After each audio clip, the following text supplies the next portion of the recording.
ده محسن حياته ما كانتش عاجباه بس قرر يغير من نفسه، فاكتشف 7 عادات غيروا حياته 180 درجة. تعالوا نشوف ايه هم. وأول عادة معانا: ابدأ يومك صح. أول ساعة بعد ما بتصحى من النوم هي أهم ساعة في يومك كله، لأن أنت أول ما بتصحى من النوم عقلك بيبقى أبيض تماما وبيتشكل باللي بتدخله فيه في أول ساعة في اليوم.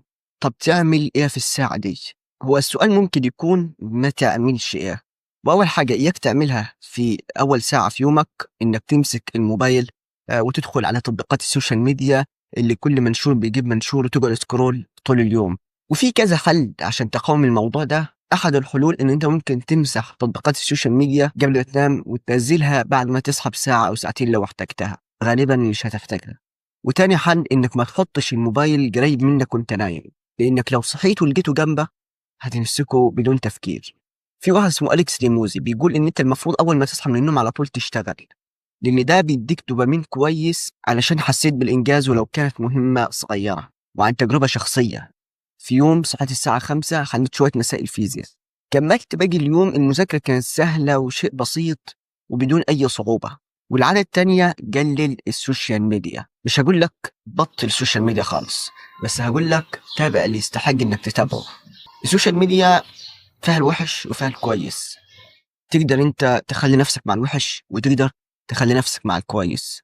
انت اللي بتحط نفسك في الدايرة اللي تعجبك. فالحل انك تمسح اكونتات السوشيال ميديا وتعمل اكونتات جديدة تبدأ تفهم فيها الخوارزميات انك عايز تتابع الناس اللي يرفعوك مش اللي ينزلوك، لان اللي انت بتشوفه على السوشيال ميديا هو اللي بيشكل افكارك، وافكارك هي اللي بتشكل افعالك، وافعالك هي اللي بتشكل مستقبلك. وثالث عادة معانا وهي القراءة.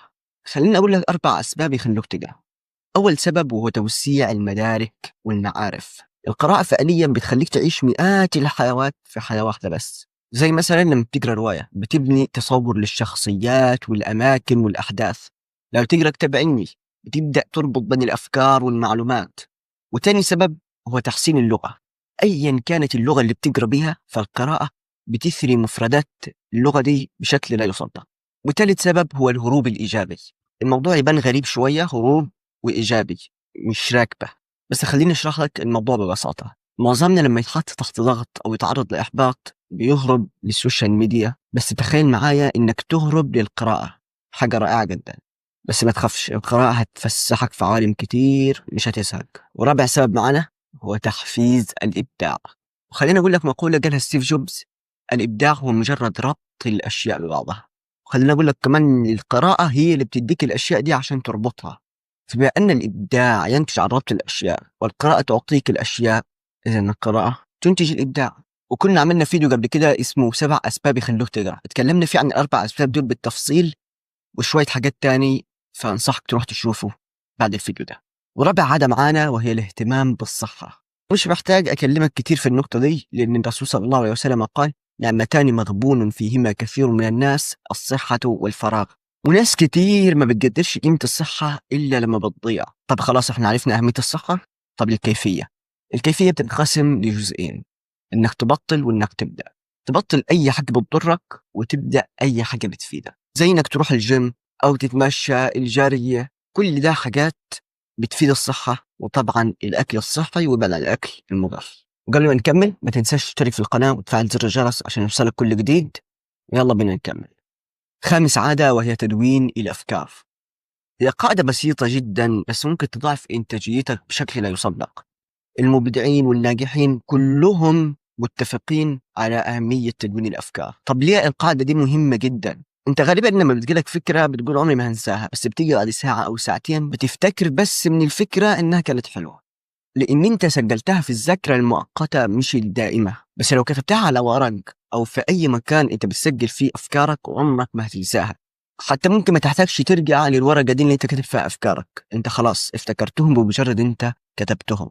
وسادس عادة وهي تعلم مهارة جديدة. وإنك تتعلم مهارة جديدة لها فوائد كثيرة جدا، خلينا أذكر لك بعضها على السريع. أول حاجة تنشيط العقل. كل ما بتتعلم حاجة جديدة بتفتح مسارات جديدة في دماغك، ده غير إنك كمان بتفتح فرص عمل جديدة. كل مهارة بتتعلمها ممكن تكون فرصة شغل جديدة. كمان ثقتك بنفسك بتزيد، كل ما تتعلم حاجة بتحس إن لك قيمة أكبر. ده غير توسيع المدارك والمعارف اللي اتكلمنا عنها في نقطة القراءة. العادة الأخيرة وأهم عادة، حط هدف واضح للشهر. واحدة من أقوى العادات اللي بتغير حياتك حرفيا هي إنك تحط هدف واحد بس للشهر. طب ليه؟ لأن معظمنا ببساطة بيركز على 30,000 حاجة يعملها مع بعض، وبكده مستحيل إنك تنجز أي حاجة فيهم أصلا. تعال في أول الشهر واسأل نفسك إيه الحاجة اللي لو عملتها في الشهر ده هتفرق معايا فعلا.